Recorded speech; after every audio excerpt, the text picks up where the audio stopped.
Kind of some of the haters might say about dethatching is that, all this material is decaying material that could return to the soil and add nutrients back to the soil.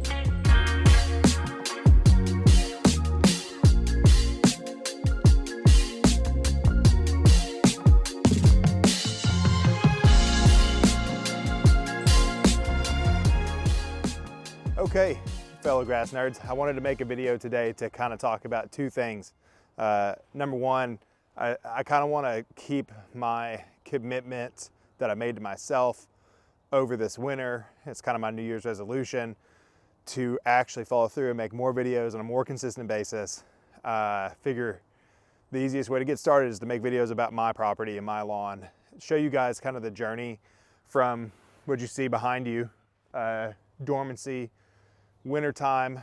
I have two dogs that are about 60 pounds each, maybe a little under that, and a lawn.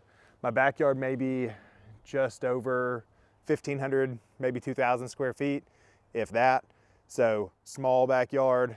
It's zoysia grass. It sees all the traffic. So we don't really have a front yard to play in. We have a major street out front. The backyard's wherever all the action happens. So every time we're outside, I got two very active animals hopping around, jumping around and tearing my yard up. This is year 2 for this sod, so it's been in here for 2 seasons now. It's finally had a chance to fully set in and root in. One of the misnomers people have about sod is that, you put it in and then you just have carpet and that's that.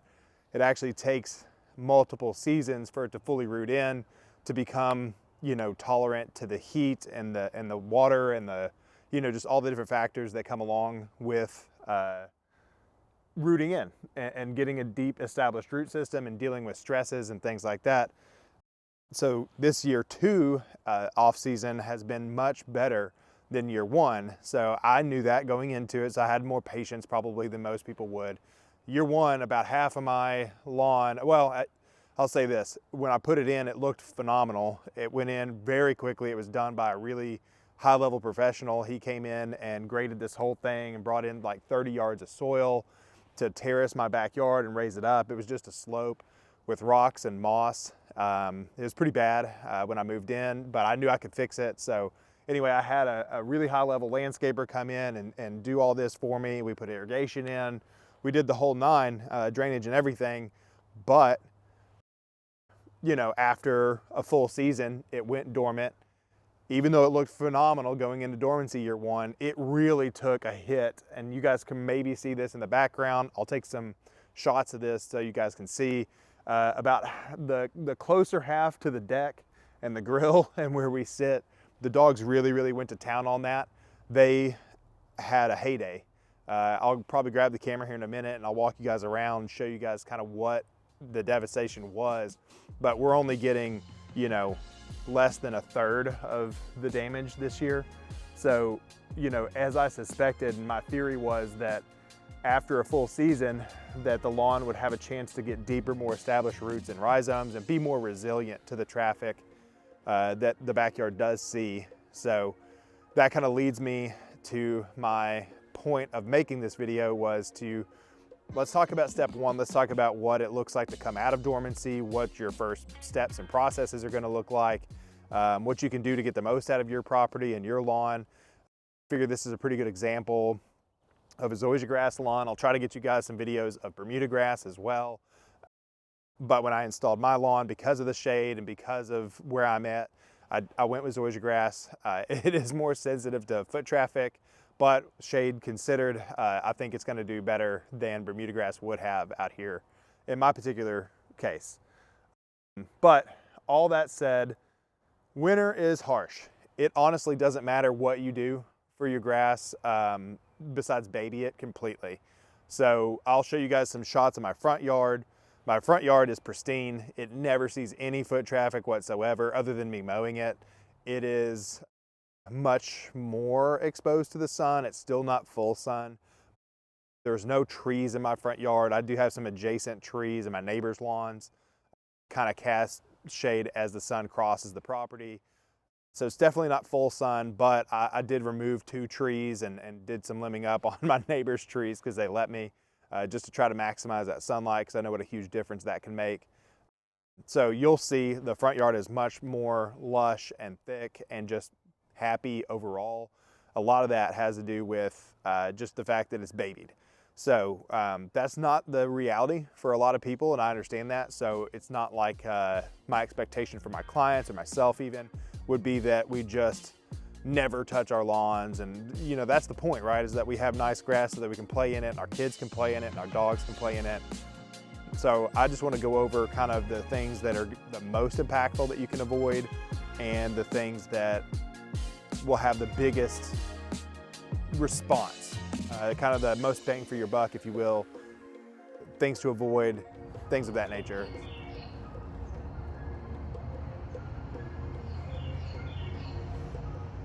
Okay, so what's next? What, after I've avoided foot traffic on my lawn as best as I could all season long, I put my pre-emerge out. I went to the store, I bought my pre-emerge, I signed up with the company, I've got my product on the ground. What's next? Well, I think what's next is, you know, and what I'm gonna do for my lawn is I'm gonna leave it alone for a little bit. I'm just gonna let it hang out. I'm gonna let it start to green up. So the next phase in the next several videos that we're gonna do, we're gonna talk about that grass when it just starts to show green. It's gonna start to show us that it's coming out of dormancy.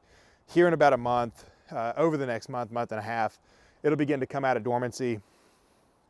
You'll see tinges of green, and then it's time to do the next, our next projects. So right now, during dormancy, the advice, the things that we've talked about are critical, but don't get overzealous. So don't ignore your lawn, but also don't get carried away. You know, there's time. There's time. As it comes out of dormancy, we're going to turn the irrigation system on. We're going to dethatch. We're going to sharpen our blades. We're going to do a number of different things getting ready to exit dormancy, to come out into spring with the most vigor possible. Some of that's fertilizer. Some of that's maintenance practices. So we can all just kind of follow this and do this journey together. If you guys are watching these videos, I'll walk you through what I do, and hopefully you guys get a better idea about what to expect from your property, what you can do to have the most impact.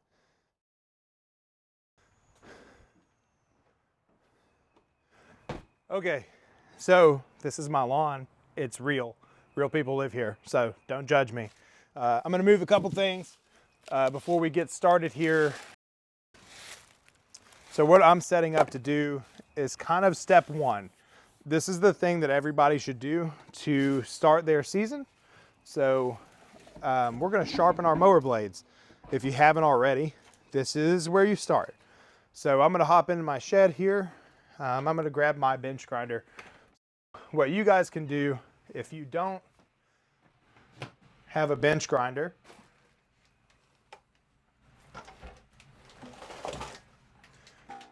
or you're unfamiliar with the tool, what it does, how to use it, if it freaks you out, I understand. This is not a thing for everybody. It's what I do because I'm picky and I can and I know how. So one of the things we used to do as a company before we were able to build the clientele enough to get to where we only treated lawns, which was always the goal. One of the things we did was mow lawns. So I sharpened a lot of blades in my day. It's not the funnest thing in the world, but you know, you need a couple things. You need a bench grinder, which I'll show you here in a minute, a little bit closer. You're gonna want eye protection, so I got glasses on, this is gonna be fine. And then you're gonna need your mower blade. So I'm gonna pause real quick and I'm gonna grab that mower blade. I'm doing this on a tripod, so this might be a terrible shot. I don't know, but we're gonna get started. So you guys just bear with me. I'm gonna remove this center bolt. I'm gonna take my blades off. So I've got my ratchet set. I checked it, lefty-loosey. So one of the things you have to do is kind of brace against your blades. Now that's one of the not super fun parts. Don't smash your fingers, but it should come off. I mean, it shouldn't take that much energy. If it does, you probably over tightened.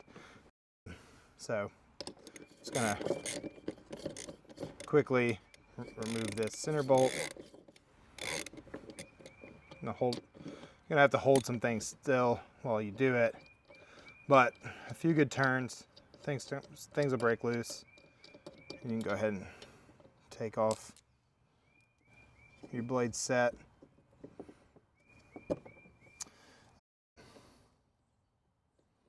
That's a little loose. Anyway, one of the things that I recommend is taking a look at your blades just when you take them off. It will say usually, like it does right here. Again, I don't know how much you can see that, but this side facing the grass. So kind of dummy proofs when you put them back on as to which sides face out or which sides face in. So now that we got those off, of course, these are a different size. Let me get that. Okay, so for whatever reason, maybe just to be frustrating, they've changed those bolts that hold the blades together to an 11/16 instead of the 9/16 center bolt. But regardless, we're gonna go ahead and break these loose. So again, very similar process, just don't smash your fingers, but these shouldn't be like crazy tight. Maybe if you've never taken them apart before, they might be a little bit tight.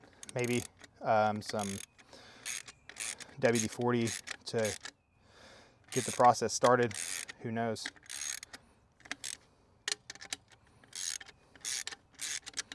Mine are coming off fairly easy. Okay, so again, like most things, there's gonna be it's a little flat nut on the back here that's keeping it. So you're gonna need to press that. So these little flat nuts here, they have a locking mechanism on them, which I'll show you, that keeps the bolt from spinning, kind of locks into the blades. I'll show you guys that real quick. So there's like a little thing here. Again, I don't know how much. It's got little wings on it that you can see that lock it into place. Kind of hold that still, make your life easier as you unbolt your blades. You know, the other option for this is, you know, you can take it to Ace Hardware, or, you know, a lot of the local hardware stores will do this for you. Local mower repair shops will definitely do it. Although, I wouldn't wait till now to do this process if you're gonna do it that way. Okay, so I've got my blades off. Let's get set up for a new camera angle and let's sharpen these bad boys.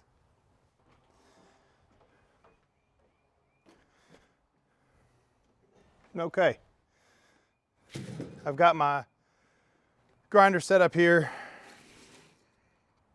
I've got my blades off here. So I'm just gonna pick the cutting edge of the blade, each, you know, one at a time. I'll do some close-up shots of these blades so you guys see them. I highly recommend 2 sets of blades. So the way you use a mower throughout a season, you're gonna get 30 to 35 mows a season, and maybe a little bit more depending on how obsessed you are. So typical mowing once a week, 30-ish mows, maybe a little bit more per year. A blade's gonna last, if you have decent grass, if you have thick grass, if you're not mowing dirt or rocks or anything like that, a good blade's gonna last 15 mows, so about half your season. So it's a good idea just to have 2 sets of blades. So that way it's not a process in the middle of the mowing season when it's 95 degrees and, oh, let me flip my mower upside down and take a ratchet out and get my tools out and get the grinder out and get everything out and set up and do this mid-season when really it's a Sunday and you want to get to your kid's baseball game. It's not realistic for most people that are kind of mowing their own lawns. So my just massive recommendation, just get 2 blades. Here's the crazy part about when you get 2 blades, is they're not gonna come sharp. So when you buy a blade at your local hardware store, they're gonna be 2 things. They're gonna be a little dull, not crazy dull, but dull, not cutting sharp. And then they're also gonna be covered in kind of an oil. Both of those things are to prevent rusting. So, you know, you're not, me included, gonna buy a rusted blade off the shelf. So understandable. Just don't expect it to be cutting blade sharp when you buy it off the shelf. It's just a rule of thumb. Wash the oil off, sharpen your blade up, even if it's brand new out of the package. Set it up on the right way to begin, and do it before the season starts. Either take them both to a hardware store that you know, or your local mow shop that you know that's gonna sharpen these blades, or, you know, do it yourself. Get a grinder of some sort. Any a clamp and a handheld grinder can do just as good of a job. I choose this tool just because I have it, and I'm used to it. So you can do it however you want. Now, the goal is to have a balanced blade. So that's the toughest part when you're doing this yourself without like really professional tools. So you want to be able to hold it, you know, on a pencil or something of that nature. I'll get something here in just a second. And you're going to want to kind of like center point it, and then the blade should sit without kind of tilting one way or the other. If you have a really good center point, you can really find out if your blade is balanced or not. And a lot of that's going to matter about how much material you take off. So again, I don't want to make this sound too complicated, but it's a 45-degree angle. So just kind of like look at your blade as it is and kind of imitate that cutting edge, if you will. You'll feel it, and you'll figure it out. It's not too complicated if it's your first time. Maybe you mess it up a little bit the first time, but the good news is blades are only like $20-something. So even if you mess it up really, really bad, not the end of the world. The key is like when you take off material as you sharpen, which is inevitable, you don't want to get it too unbalanced in the process. One thing you're going to look for, and I don't know if you guys can see this, there's nicks in my blade where I hit sticks, rocks, something like that. These are hard to get out. So enough of these, when they accumulate, mean it's time to get a new blade in general. So this is not that bad. This is probably at least halfway through its lifespan, at least, maybe more. Maybe this has seen 2 seasons, I don't know. So just, again, keep in mind, blades don't last forever. So when you see these big nicks and stuff like that and they start to accumulate, that's never gonna get that sharp. And so just know when to call it, know when to go ahead and trash that one and get a new one. Again, start every season with 2 blades. One of the things that most people miss about sharpening the blades is that at the end of the year, when you do leaf cleanup like I do, and your mower is running over some leaves are like sandpaper. They're gonna dull a blade in no time. So just another thing to keep in mind about just how dull your blades are after the off season. So that's considering you took care of your blades and didn't put them up wet and they didn't rust. So we're gonna go ahead and get started. We're gonna turn the grinder on. We'll let it get up to speed. And so we'll just go ahead and get started here.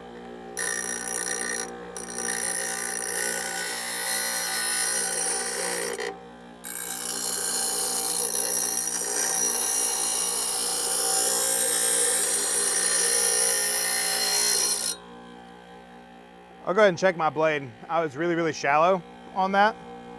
So I really want to pick up and do it a lot more steep of an angle. 45 degrees feels like a sharper angle than it is.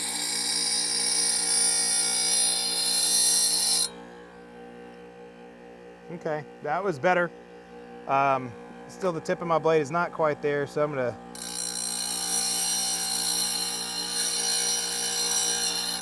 it doesn't require a lot of pressure either as you're going, so you don't have to get too crazy with it. Just kind of let the blade do its own thing. And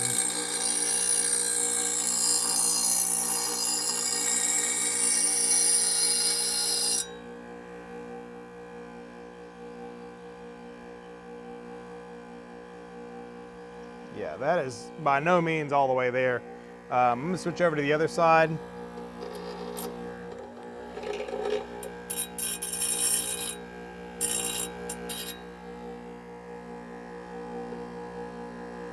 just knocking off some burrs here. Again, you don't want to take off too much material, so it is tough. It is tough to get this exactly right.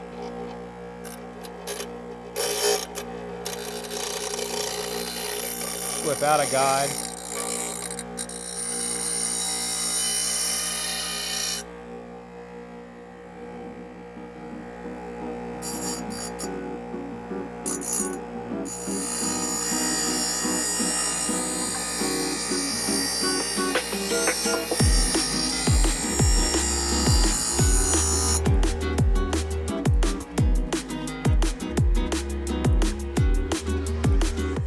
Okay, that side's pretty good. Let's move on. Don't want to take off too much material.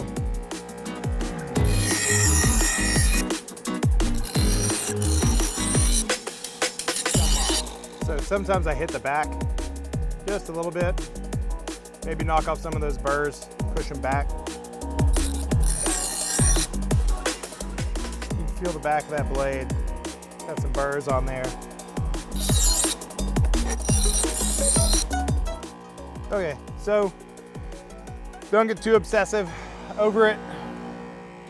Obviously, check your balance, you know, put something through the middle, see if you're balanced. That way you know you didn't take off too much material. But here's the important part about kind of freehanding like this. If you do it this way, just get it relatively sharp. You know, you can feel it. Don't run your finger across it or anything like that, but you can feel that, okay, that blade is significantly sharper than it was. I took off some of the burrs, but don't get too carried away. Doesn't have to be perfect. Grass won't know the difference.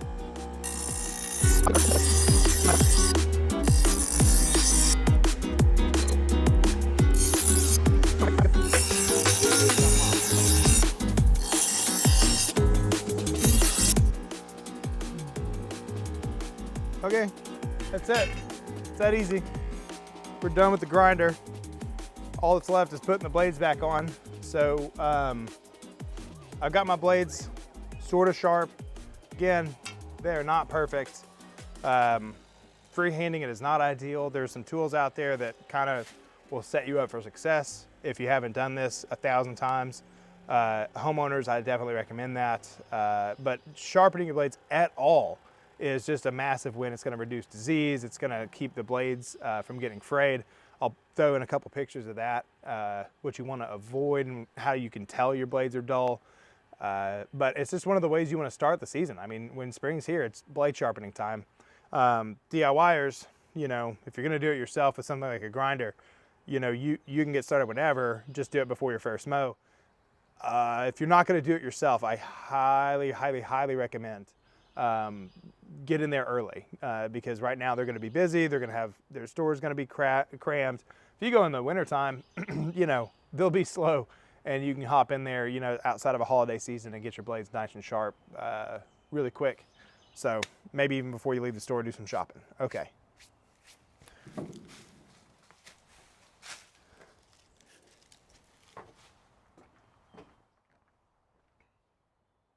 Okay, so the good news is they go back on just the same way they came off. Here we go. I got my blades nice and sharp. As you can see, it's not perfect, but they're back, they're on. It's all bolted down, relatively tight. Now I'm all set. So a principle to die by with lawn care is that stress is stress. So whether that is drought stress or you mowed it too low or foot traffic like we see here, doesn't matter. I mean, they all have their own effects and their own symptoms and their own ways to avoid them. But when it comes to a plant, grass included, stress is to be avoided, period, the end. So that is one of the reasons why I'm gonna do a lot more to my front yard than I am to my backyard, because my backyard honestly gets the crap kicked out of it. It's already stressed out. It's had a really rough winter time. And so it's like, you know, sometimes less is more. I don't want to go putting this lawn through more than it can handle because it's going to struggle that much more. So why? There's just no point. So I want to avoid stress back here. However, in my front yard has been babied. It doesn't see any foot traffic hardly at all. It's just left alone.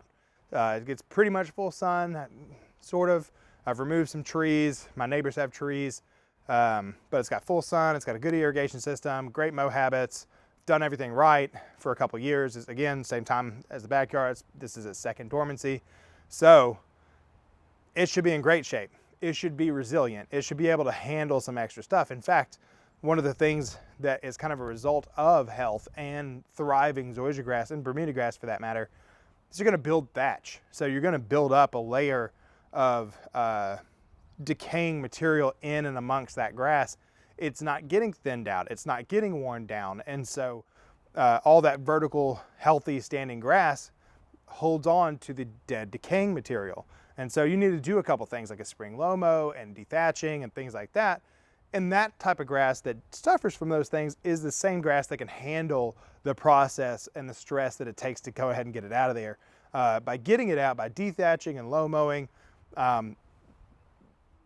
assuming you've sharpened your blades, you're gonna reduce disease, you're gonna reduce rotting material, so root rot, so foliar diseases, root diseases, your air, oxygen, nutrients, you're gonna increase the flow down through the profile. So all good things, all something we want to happen. Another thing that happens with thatch is you create an ideal environment for pests. So like everything from rare disease or rare pests like mealybugs to common things like grubs that love oversaturated soil. So imagine, you have dead, decaying, matted material. Guess what? Grubs love that. They're gonna get underneath there. They're gonna lay their larvae there. So all reasons to dethatch. That being said, low mowing, dethatching, aeration, all these things are all kind of one step back, two steps forward. They are a little stressful, but if your grass is in the condition in which it can handle it, great. So we'll talk about aeration later, but it's the same thing. It's the same premise. You don't want to aerate drought stressed grass. You certainly don't want to aerate during dormancy. That's an absolute no-no. Or even at this time of the year. As your grass is exiting dormancy, it's one of the most stressful time periods for it outside of going dormant. So with those things in mind, just remember, now is the time of the year that the grass is waking up and it's vulnerable. So let's be gentle. Let's not do things that are gonna put it under undue stress. If your grass is in condition like my front yard that's been babied, you can do more. Again, still wouldn't aerate or anything like that, but a light dethatching done well with the right machine and a spring low mow can do wonders. So let's talk about order, right? So order of operations. So in the backyard, one of the primary things that I'm gonna do is I'm gonna get the kid out. I have a 9-year-old son. He wanted to volunteer today and earn some money. So this is a great opportunity for him to earn his keep. So what I'm gonna have him do is I'm gonna have him pick up sticks and debris, rocks. I have a little rock pathway here behind this, so he's gonna get rid of that. He's gonna get rid of the sticks, and I'm just gonna have him work with me, and we're gonna do that, and then we're gonna get the blower, and we're gonna kind of blow what you see, the leftover leaf material, around. We're gonna clean up, we're gonna get it out from off the deck. We're just doing a cleanup in the backyard more than anything. And then I'll walk you guys through the front yard. We're gonna talk about the dethatching process and the low mow process. In the front yard, we're gonna start with the low mow, which is gonna make the dethatching process easier. So when you low mow, it's critical that you bag your clippings. So there's times of the year which, I get asked all the time, do I bag, do I not bag? Does it affect the fertilizer, yada, yada, yada. And we'll do it again, we'll do a whole separate video on actual mowing. But in this instance, you've got to bag. You cannot dethatch, you cannot do those things and not remove material. So that's kind of the goal. So just make sure you got a bagger. I'll also show you guys the dethatcher that I use here in just a second. But let's get started with that spring low mow. Right after I do a cleanup with the kiddo in the backyard, we'll get some film of that, and then we'll move on to the front. All right. I got Jack with me. He's gonna help me out picking up sticks and doing the cleanup in the backyard because that's kind of the primary goal back here. And then he's gonna break out the blower and he's gonna help me clean up back here, right? Right.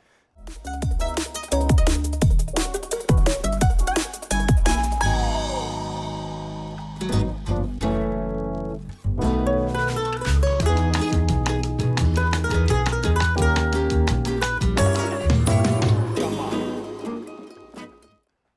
much better. Kind of de-wintered the backyard. Looks a lot cleaner. Got the leaf material up. Kind of picked up some dead grass in the process, although it wasn't like really the intention. Just kind of vacuumed up some stuff, but it's a lot cleaner. Looks a little bit better, a little bit more like we're ready for springtime and green up and our yard getting back into shape. Let's go to the front. So we got the backyard all cleaned up. Now let's go on to the front yard. So if you recall, I talked a lot about this backyard being babied, or the front yard being babied, and that it's not as stressed out as the backyard because of foot traffic and whatever. It's also got more sun. And so I had the backyard and I stuck with that 2-inch setting that I had initially. I'm a little bit nervous on the front yard. It is taller, significantly taller than I remember it being. So in the mindset or the mind frame of better safe than sorry, I'm gonna do a pass or two at the 2 setting and just see how that looks and see how that goes.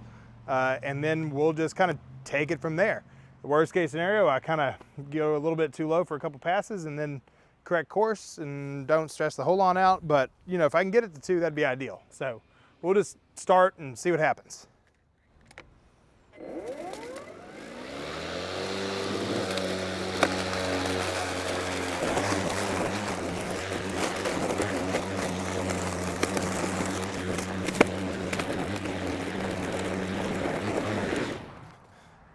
Okay, so as you can probably tell, in those 2 passes where you see the greener spots, those are some undulations and areas in which the grass is a little, or the ground is a little uneven.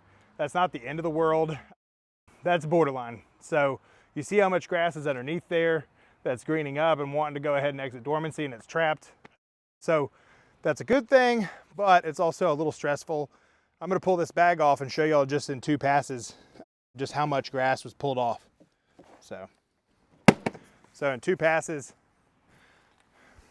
we got that much pulled off of there. It's basically a full bag. So I'm gonna go ahead and empty this and see what happens. Another thing you guys might notice about the process that I'm doing right now is that I'm going pretty slow. I'm allowing time for the mower blades to get through the material because it is so thick. So I'm not rushing anything. I'm just kind of letting it do its thing. So I've got my 2 perimeter passes. I'm gonna go ahead and get a 3rd pass.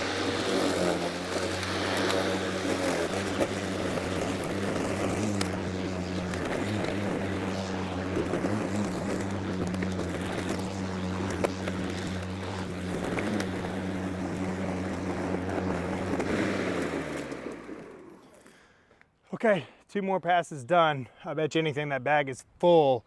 It's just how it goes. This is a slow, tedious process whenever you're lowering that mow height down. It's one of the reasons we want a bag, which is cutting off so much material.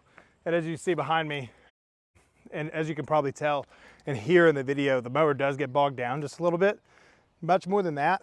And I would know for sure that I'm too low, but I think this is about the right amount of that sound that I want to happen. Show you guys these clippings. So as you can see, they're mostly dormant, dead grass. There is some green in here every now and again, but not the end of the world. That means we're kind of right on target.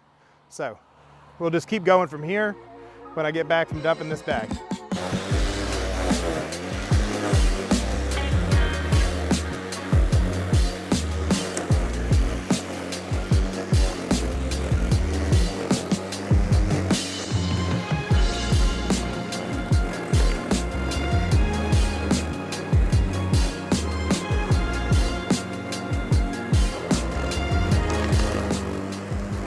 So obviously no one is sponsoring our baby channel. So this is not sponsored at all. This is just stuff I use. So this little dethatcher I got off Amazon, I think it's like 150 bucks. Just a great tool to have if you have a zoysia lawn.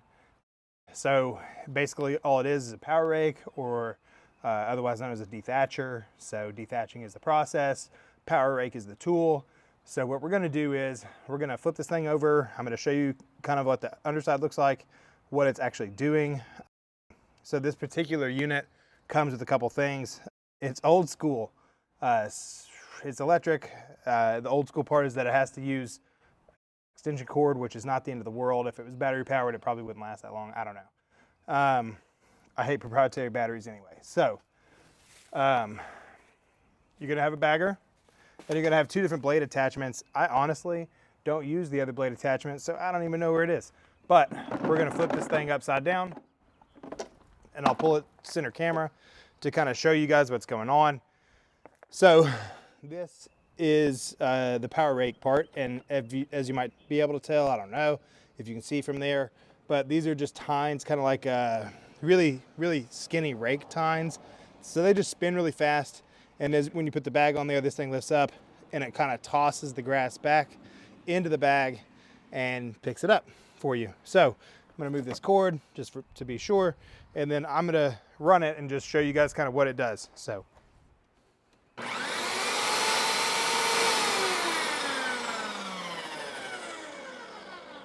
that's it. So the worst part is the noise. The other thing you guys might want to know about this and most units is, like a mower, you got your little setting here for height adjustments, and depending on how aggressive you want to be, you set it here. I highly recommend just use the tallest setting. Don't be terribly aggressive. Like I said, with most things, this can be a little bit stressful. It's still early in the season, so we don't want to put the lawn under too much undue stress. I'm gonna make a couple passes again. We'll just see how it goes. If I feel like it's stressing the grass out too much, I'll stop. So it's kind of just it's a little bit of an art and a science at the same time.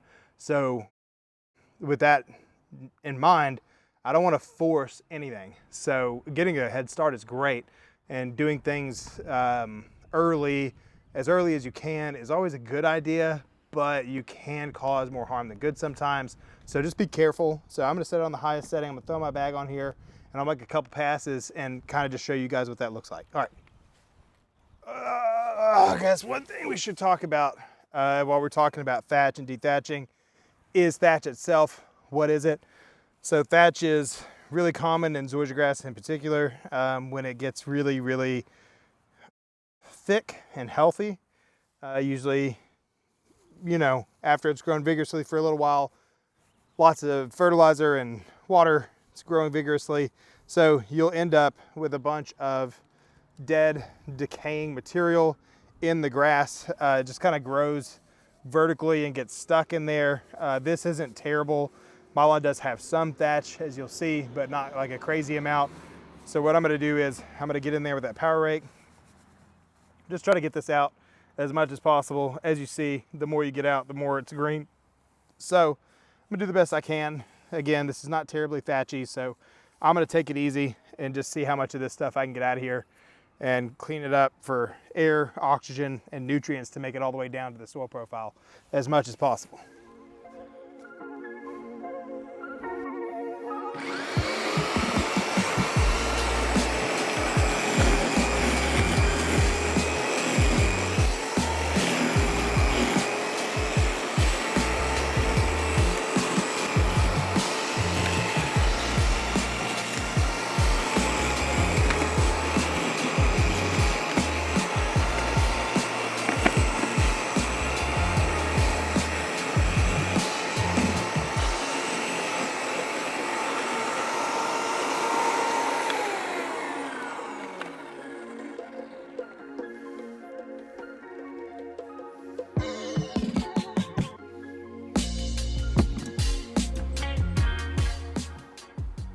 One thing I highly recommend is having another bag, trash bag, whatever, behind you, because one pass filled up almost an entire bag. So we'll keep going. We'll put this on a time lapse.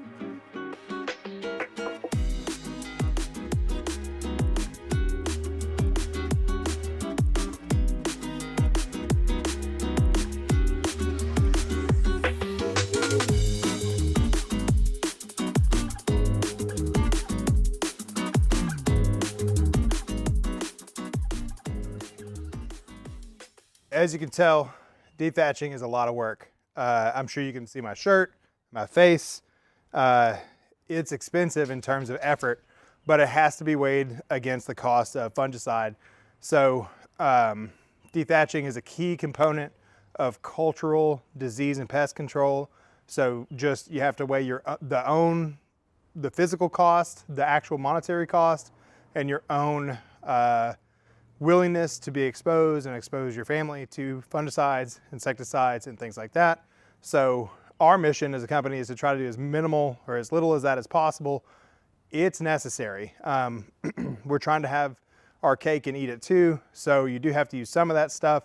But if you do things like dethatching, low mowing, proper mowing, sharp blades, etc., you can reduce the need for those inputs drastically. So on my lawn, as I encourage you guys to do, I just really recommend put in the effort, go ahead. Now, you can hire somebody to do that, but they're gonna be fairly expensive to do something like a spring low mow is gonna cost more than a regular mow.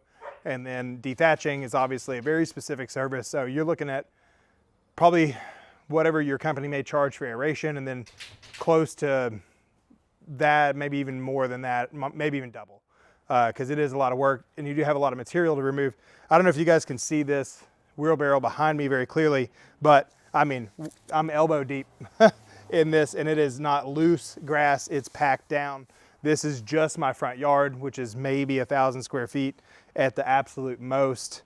And I did a spring low mow right before I did this.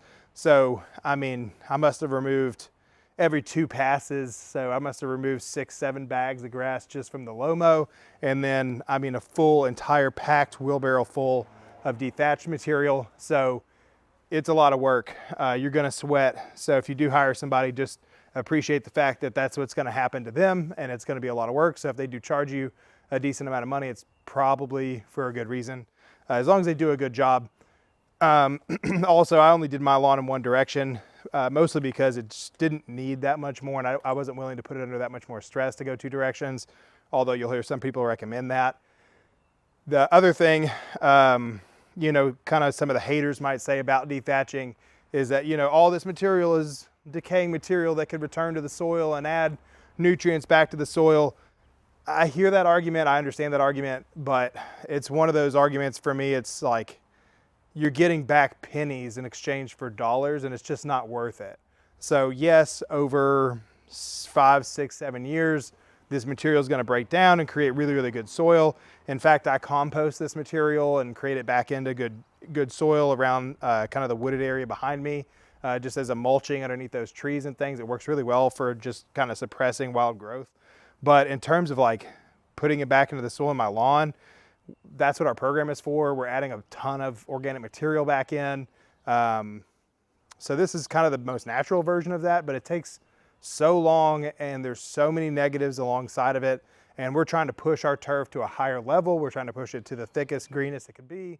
We're watering, we're doing all the things. And so in those scenarios, we're pushing so hard that it can cause disease and things like that. Like I said, we are trying to have our cake and eat it too. So I do hear the haters, I hear what y'all are saying. However, I don't think it's worth it. I don't think it applies if we're trying to do, high level turf management in any capacity, which in my world, in my lawn, and from my company's perspective, that's what we're trying to do. So we wouldn't want to leave this material for that reason. And anyway, that about wraps it up. I'm going to dump this and get rid of it. And I hope you guys enjoyed the content and the video, and I hope you guys learned something. And we'll just keep making these videos about my lawn and about other things. And again, hopefully it's sinking in and you guys appreciate the content.